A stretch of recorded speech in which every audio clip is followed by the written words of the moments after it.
بسم الله الرحمن الرحيم والصلاة والسلام على سيدنا رسول الله صلى الله عليه وسلم وعلى آله وصحبه وسلم الحمد لله والسلام عليكم ورحمة الله.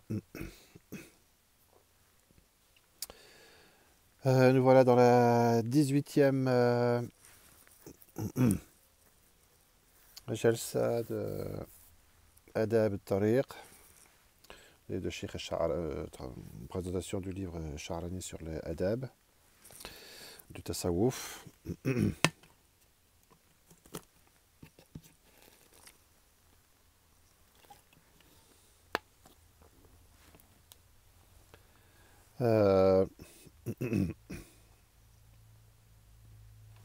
Dans le premier chapitre sur les adab concernant le mourid par lui-même.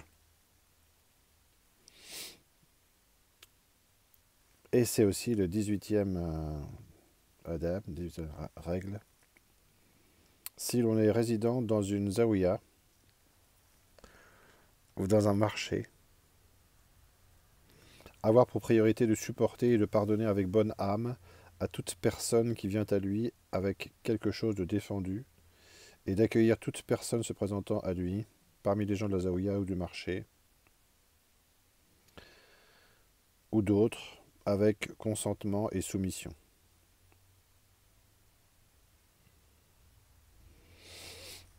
Bon, il s'agit donc de faire aumône de toute velléité individuelle.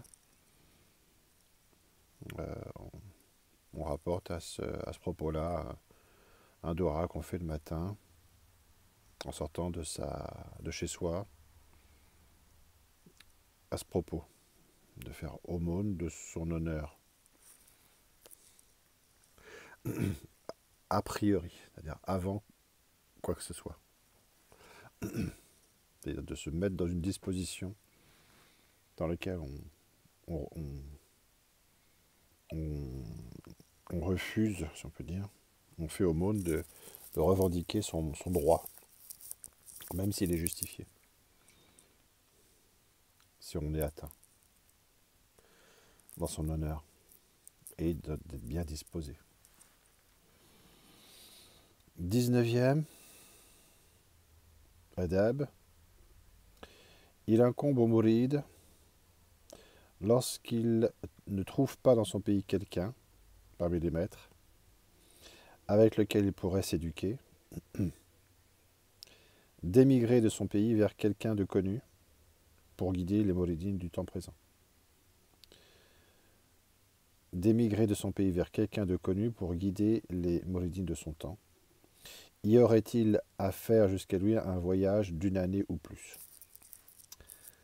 Cette remarque est donc, comme commentaire, donc cette remarque est donc conforme à la règle extérieure qui justifie l'immigration et la rend nécessaire quand il s'agit de chercher la science. Retour au texte. Prendre un autre maître qui vous éduque à un état supérieur que celui auquel vous a amené le premier maître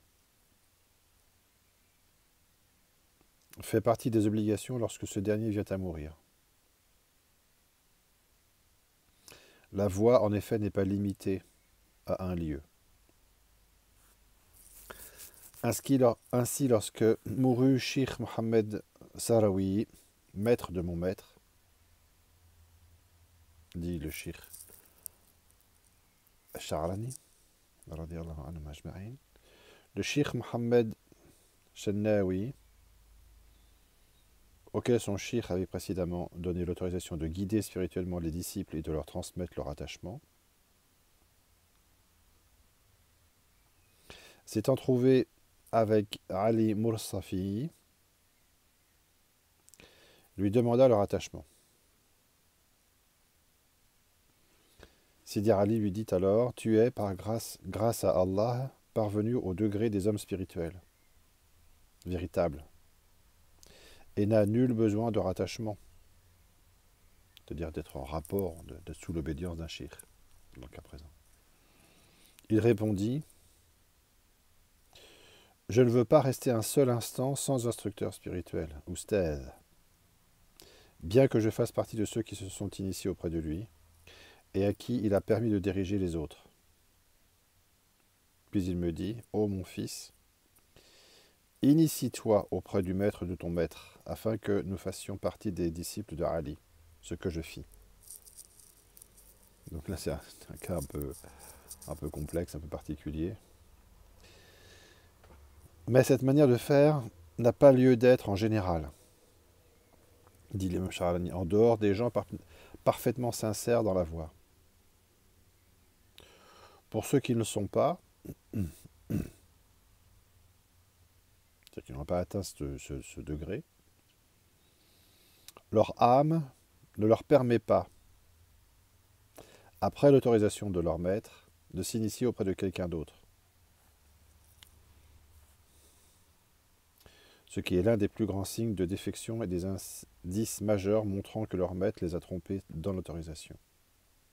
Le faqir, dont l'autorisation est valide, n'ayant plus d'ego, ne le suivra plus. Se servant de l'autorisation avec bienveillance, il éduquera les gens et les dirigera, se considérant lui-même inférieur à eux, tout en obtenant l'agrément d'Allah. Commentaire, la situation est donc la suivante. Le shirk de l'imam Sha'rani s'appelle shirk Shannawi. Shannawi ou Shuni. Notion implicite et supposée connue dans le récit. Il a reçu du vivant de son propre shirk, qui était le shirk Sarawi, une autorisation, un idn, à donner leur attachement et à exercer un irshad dans la voie. Il aurait donc pu s'établir régulièrement comme shirk à la mort de son propre shirk, et même de son vivant sous certaines conditions, et exercer de manière indépendante les fonctions dont il disposait de l'autorisation, sans se rattacher à qui que ce soit.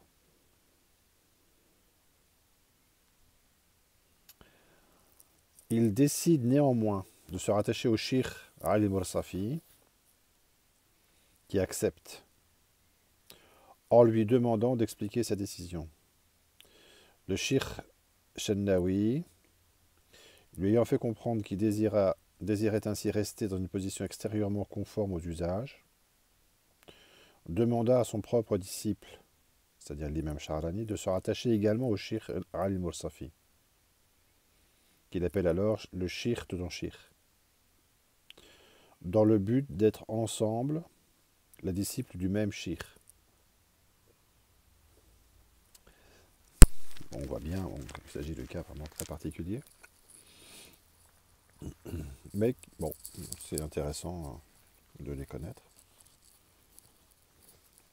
malgré tout. L'imam Sha'rani fait remarquer que cette pratique n'est pas justifiée en dehors de personnes dont leur attachement extérieur à un shirk différent de leur shirk mort n'affecte pas le lien intérieur initial. Ceux qui n'ont pas cette garantie, assurée par une parfaite sincérité, risquent en effet de voir leur âme affectée par l'apparente duplicité liée au rattachement extérieur à un shirk différent, même s'ils disposent d'une autorisation de leur shirk initial. Sha'rani établit une distinction qui semble se baser sur le caractère réalisé ou non réalisé du faqir, qui a reçu une autorisation, pour dire que celle-ci est considérée comme valide quand celui qui la met en œuvre, après l'avoir reçu régulièrement du vivant de son shirk, est capable de ne pas suivre sa nafs, ou son nafs, ego, se mettant avec humilité au service des membres de la tariqa. Bon, il faut prendre du temps pour voir le détail de tout ça. Enfin, ça peut ne pas être inintéressant de connaître ces choses, au moins théoriquement. Inch'Allah. 20e adab. Il lui incombe lorsqu'il fait un voyage pour prendre la voie d'un shirk, enfin, avant de continuer, et plusieurs fois on pourra remarquer que voilà, les adab, c'est ça qui est un peu délicat et qui implique une compréhension fine et subtile des choses. peuvent varier ou varient souvent en fonction de l'état, en fonction du degré de progression. Selon globalement qu'on est effectivement au début, au milieu ou à la fin de la voie.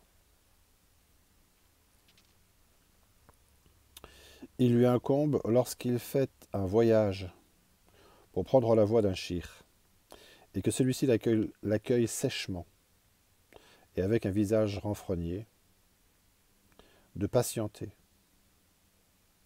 et de ne pas le presser, mais au contraire de s'asseoir, l'âme tranquille, à sa porte, jusqu'à ce que son shir soit bienveillant envers lui.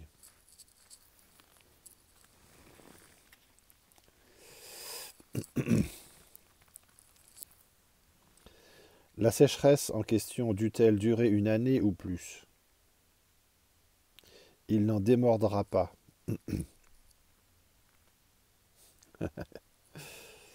Négatif. Car la voix est chère aux yeux de ceux qui en font partie.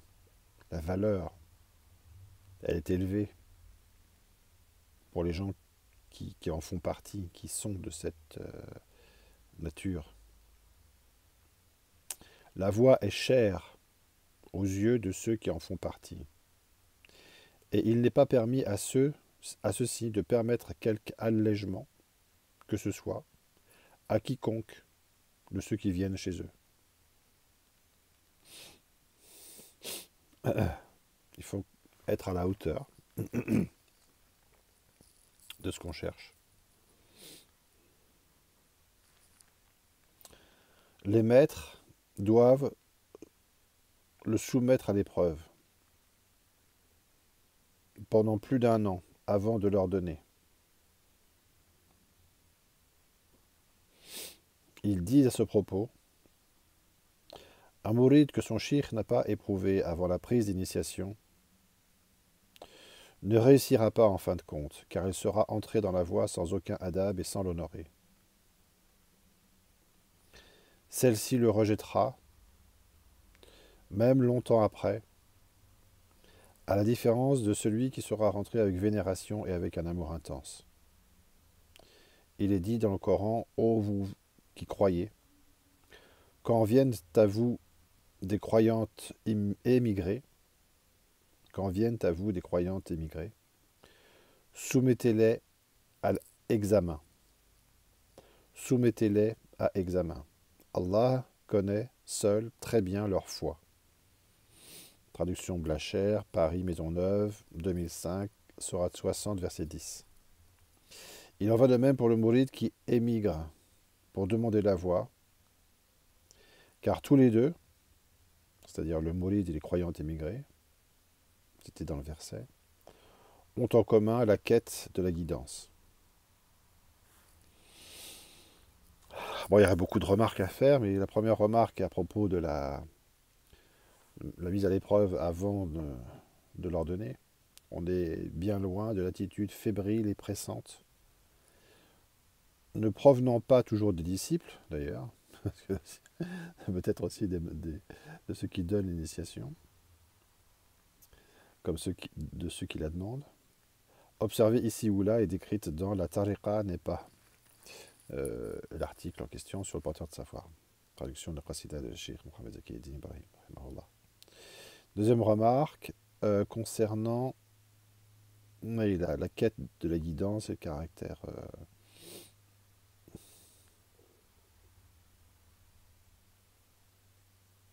qui leur est commun. On pourrait être étonné de voir appliquer ici indifféremment aux hommes et aux femmes un verset qui concerne uniquement, extérieurement, les croyantes, mais certains maîtres comparent le statut du disciple, expressément, comparent expressément, formellement, le statut du disciple entre les mains de son maître à celui de la femme entre les mains de son époux.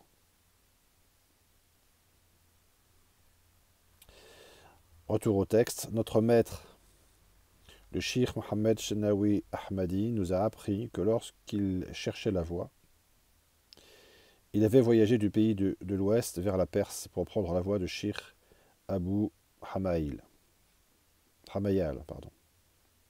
Abu Hamayal.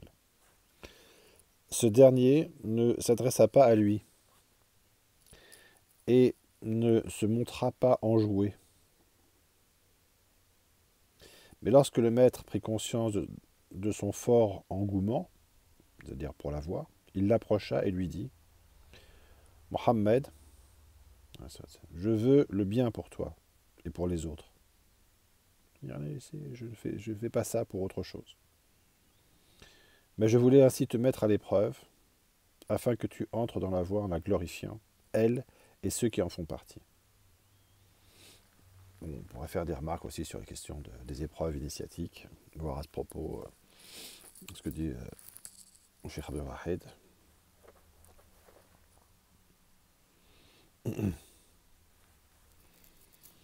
Notre maître, Cheikh Mohammed Chenaoui Ahmadi, disait: Par Allah, même si le Cheikh avait accru sa sévérité d'année en année, je me serais armé de patience et n'aurais jamais quitté sa porte.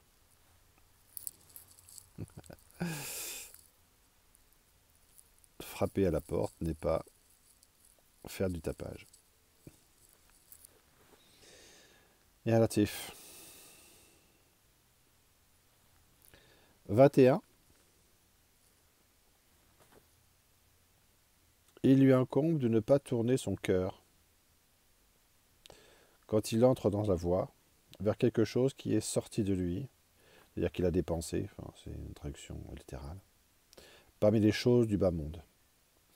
Il doit au contraire empaqueter le bas monde tout entier pour le jeter dans la mer du désespoir, afin que, pour lui, l'or et le sable soient d'égale valeur.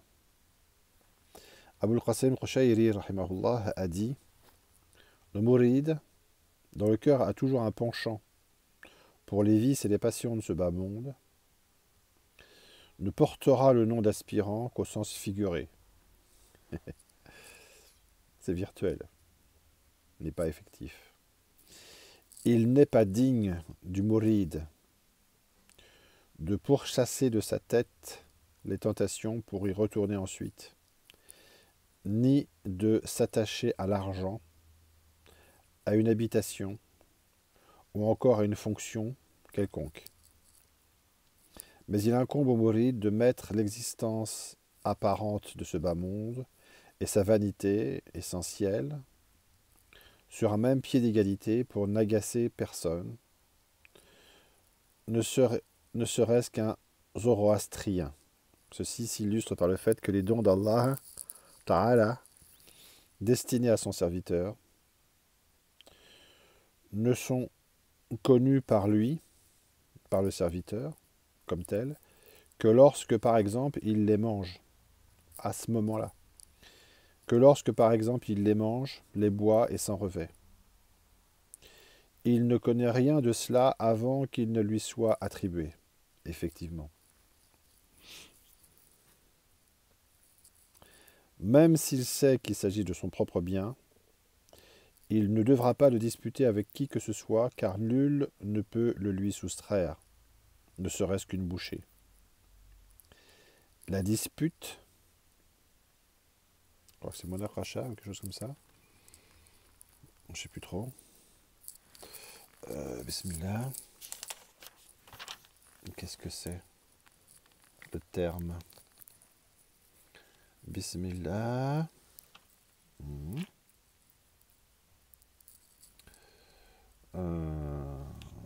Bismillah.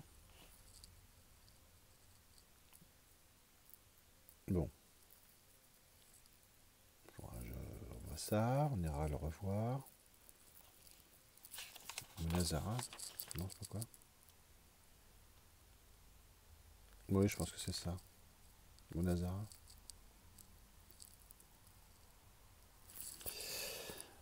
Bismillah.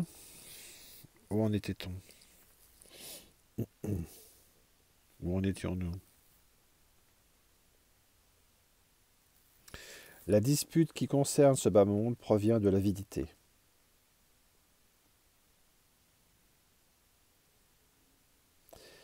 Car il est avide. La dispute qui concerne ce bas monde provient de l'avidité, celui qui est avide, tenant à tout posséder en privant les autres, ce qui n'est pas digne des mouridines. Il est question d'akhlaq, d'élévation de la himma et des comportements qui en découlent, de noblesse véritable. Cette avidité se produit chez les gens de la dunya qui, tel l'aveugle qui percute les murs, en saisit tous les objets perceptibles. Quiconque est dans cet état n'est pas digne de la voie. Méfie-toi, mon frère.